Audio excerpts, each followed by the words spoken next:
দশম শ্রেণীর শিক্ষার্থীবৃন্দ, বেঙ্গলি মাস্টার্স চ্যানেলে তোমাদের স্বাগত। তোমাদের পাঠ্য সাহিত্য সঞ্চয়ন বইয়ের দুটি গল্প দ্বিতীয় পর্যায়ক্রমিক মূল্যায়নের অন্তর্ভুক্ত। একটি হল সুবোধ ঘোষ রচিত বহুরূপী এবং অপরটি হল শরৎচন্দ্র চট্টোপাধ্যায় রচিত পথের দাবি। এই ভিডিওতে আমি তোমাদের এই দুটি গল্প থেকে 3 ও 5 মানের কোন কোন প্রশ্নগুলি পরীক্ষার জন্য প্রস্তুতি নিতে হবে তা একে একে তুলে ধরব। প্রশ্নগুলি শুধুমাত্র দ্বিতীয় সাময়িক পরীক্ষা নয়, টেস্ট পরীক্ষা এবং ফাইনাল পরীক্ষা তিনটির জন্যই সমান গুরুত্বপূর্ণ। তাই তোমাদের বলবো, ভিডিওটি স্কিপ না করে সম্পূর্ণ ভিডিওটি দেখো। দেখলে তোমরা তোমাদের তিনটি পরীক্ষাতেই সমানভাবে উপকৃত হবে।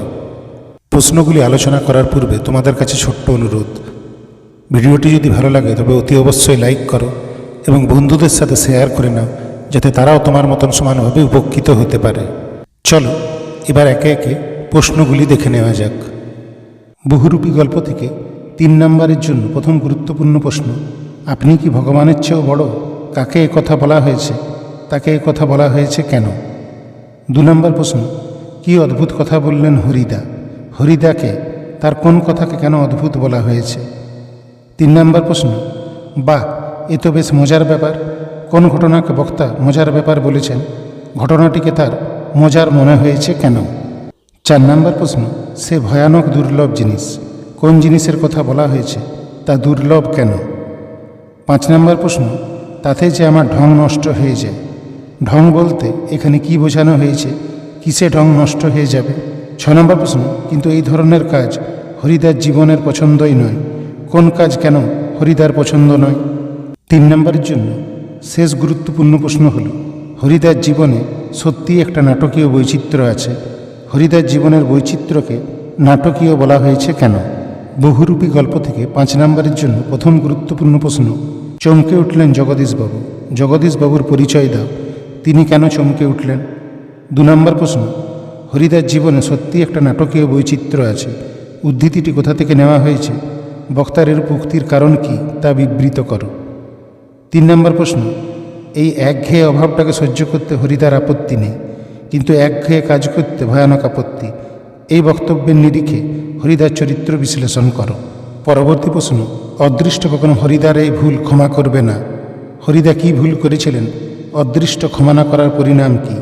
5 নম্বর প্রশ্ন, খাঁটি মানুষ তো নয়, এই বহুরূপীর জীবনে এর বেশি কি আশা করতে পারে? বক্তাকে প্রসঙ্গ উল্লেখ করে বক্তার এই আক্ষেপ কতখানি যথার্থ তা বিশ্লেষণ করো। পথের দাবি গল্প থেকে 3 নম্বরের জন্য প্রথম গুরুত্বপূর্ণ প্রশ্ন, আর খেও না, বুড়ো মানুষের কথাটা শোনো। কে বলেছেন? এই কথা বলার কারণ কি? 2 নম্বর প্রশ্ন, কিন্তু ইহা যে কত বড় ভ্রম তাহা কয়েকটা স্টেশন পরে সে অনুভব করিল। সে কে? সে কি অনুভব করেছিল? 3 নম্বর প্রশ্ন, তিনি ঢের বেশি আমার আপনার। বক্তা কাকে উদ্দেশ্য করে একথা বলেছেন? তাকে বেশি আপনার মনে হয়েছে কেন? 4 নম্বর প্রশ্ন, দেখি তোমার ট্যাঁকে এবং পকেটে কি আছে? উদ্দিষ্ট ব্যক্তির ট্যাঁকে ও পকেট থেকে কি কি পাওয়া গিয়েছিল? 5 নম্বর প্রশ্ন, কেবল আশ্চর্য সেই রোগামুখের অদ্ভুত 2টি চোখের দৃষ্টি। কার চোখের কথা বলা হয়েছে? চোখ দুটির বর্ণনা দাও। 6 নম্বর প্রশ্ন, আমি ভীরু, কিন্তু তাই বলে অবিচার দণ্ডভোগ করার অপমান আমাকে কম বাজে না। বক্তা কাকে কথা বলেছিলেন? কেন অবিচার দণ্ডভোগ তাকে ব্যথিত করেছিল? 7 নম্বর প্রশ্ন, তার কালচারের কথাটা একবার ভেবে দেখুন। কার উক্তি? কেন এই উক্তি? পথের দাবি গল্প থেকে 3 নম্বর মানের জন্য শেষ প্রশ্ন হল, সে যে এ নয় তার আমি জামিন হতে পারি। উক্তিটি কার? কি দেখে বক্তা এই উক্তি করেছেন? পথের দাবি থেকে 5 নম্বর মানের জন্য প্রথম গুরুত্বপূর্ণ প্রশ্ন, পথের দাবি গল্প অনুসরণে অপূর্ব চরিত্রটি বিশ্লেষণ করো।